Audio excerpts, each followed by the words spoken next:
What's up guys, this is Covent the Ranting Raven bringing you a topic about Dragon Ball Z games.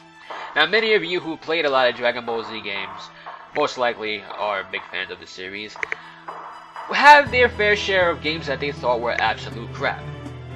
And a lot of times when I checked in YouTube comments and videos, it would show that Dragon Ball Z Sagas was the worst by choice. Now, I strongly disagree with that, but don't get me wrong, it is a shit game. It's lazy, it's repetitive, it's glitchy as fuck. There's some parts of the game that's just mind-boggling, the flying is lazy, everything is just bad about it, but it's not the worst game of all time in my opinion. Now, I would say GT Final Bout for PlayStation 1 is the worst Dragon Ball game of all time. Now, a lot of people would say that it doesn't count as Dragon Ball Z, but since it's a part of the franchise, I'll include it. And since it has quite a bit of Dragon Ball Z characters in it, that's also one of my main reasons why I'm including this. Now, Dragon Ball GT, the series, came out in 1996 and ended in November 1997. Final Bout came out in February 1997. So there was still a decent amount of things to work with. Now, the roster for this game has literally 7 legit GT countable characters. Goku, Pan, Kid Goku, Trunks, Cell, Frieza, and Piccolo. 4 transformations, which goes to Goku, who has the Super Saiyan adult form, Super Saiyan 4, Super Saiyan Kid form, and then there's Super Saiyan Trunks. Now there's 6 countable DBZ characters, which is kind of sad how it almost ties up with the actual GT characters they have here. We have Super Saiyan Goku from Dragon Ball Z with his, his traditional gi, which was odd that they have 2 adult Gokus, but then there's Kid Buu, who never really made an appearance in this series. It was Oob or Majub, and we have Vegito, Mystic Gohan, which I count him as a Z character here because in GT he never turned Mystic. His hair was different, not entirely different, but he also had a different training gi too. Super Saiyan Vegeta from the Majin Buu saga and the Future Trunks. Now, this counts as 17, but to me I only see 7 legit GT countable characters. There's a problem with this because Ultimate Battle 22 came out in 1995. This game had a total of 22 characters, and if you do a code, you can unlock 5 more, making it 27. From what I remember, 2 of these characters were somewhat doubles, but not really, due to their different fighting styles. Super Saiyan 3 Goku was the only transformation for Goku besides the Super Saiyan 1. And there's Kid Goku, which is still, Goku, but just different. One is a different time period, and the other one is a transformation.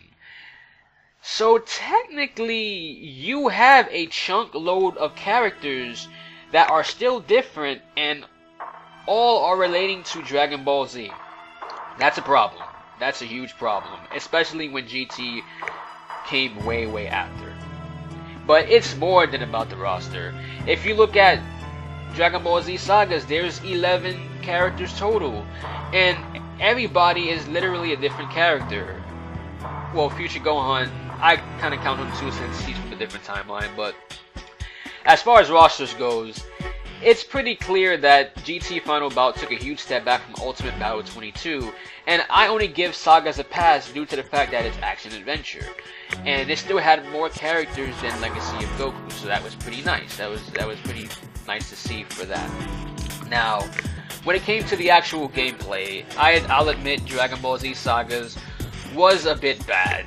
The way they swung and did kicks and punches, it's like the equivalent to blindfolding your best friend and pushing him into a room with bees and trying to have him swat them all without seeing anything in front of him. Which that's still debatable if it's actually would look more cooler than Dragon Ball Z Sagas, but... And to make things worse, the combos were mostly the same. So yeah, we have different characters, but everything was pretty much the same. It was not that enjoyable. However, when it came to actually chaining things up, Sagas let you do that. You can hit people up, smack them back down. You can even chain some teleportation attacks like Warp Kamehameha or maybe Vegeta's Gallic Gun and other things like that. You can throw people through the mountains and the rocks, which was also pretty cool too. The negative about that is the bosses are long as hell. Sometimes they spam too much. It's annoying. And like I mentioned before, the glitches are just horrible. But it's still something to work with. They give you 2-player co-op, which is actually decent. And if anybody wants to really complain about the flying in this game, pick up GT Final Bout. This game. The flying in this game is shit. I give it credit for going one step like further than Ultimate Battle 22, which all you do is press triangle when they flow in the air. But it's sad when Ultimate Battle 22 felt more like flying than GT Final Bout. There's a flying limit in GT Final Bout, but the characters feel so fucking heavy. Why is this? You would have more fun picking up a huge ass boulder and launching it into the damn air. Literally, it'll be much more faster. Much more faster than any character in this fucking game. And the sad part is that GT Final Bout, you have characters who are supposed to be faster than the speed of sound. There's no point why this game is stiff as a horse's dick. It does not make any sense. I do give GT Final Bout credit because it had beam struggle. That was pretty cool. It also had what I believe was called meteor attacks, and that was, I feel mixed about that due to the fact that at least Ultimate Battle 22 actually had special attacks that you can use. You can even use Trunks' sword in one of them, and they look pretty cool for a game like that. So I would say for the most part, GT Final Bout is pretty lazy, and it's really hard to enjoy a game like that, especially when you realize that the transformations mostly go towards Goku. It's missing some GT characters, and it would have been nice if they even had Baby Vegeta. That would have been badass, but nope. I still believe people give this game a pass, GT Final Bout, because of the soundtrack. The soundtrack is beautiful. Ultimate Battle 22 a little bit better in my opinion, but Sagas gives you nothing to remember about its soundtrack except for how annoying it is or how non-existent it possibly is too. But in the end, Sagas is not the worst Dragon Ball Z game in history.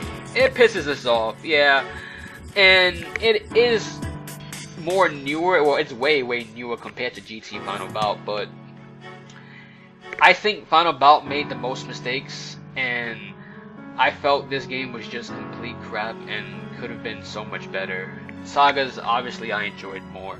But everybody has an opinion. I'd love to hear each and every one of your opinions, if you agree with me or not on this. And if you still think Sagas is shit, or you still think Dragon Ball GT Final Bout was one of the worst games, period, that revolved around Dragon Ball. Thanks for watching. Hope everybody has a great day.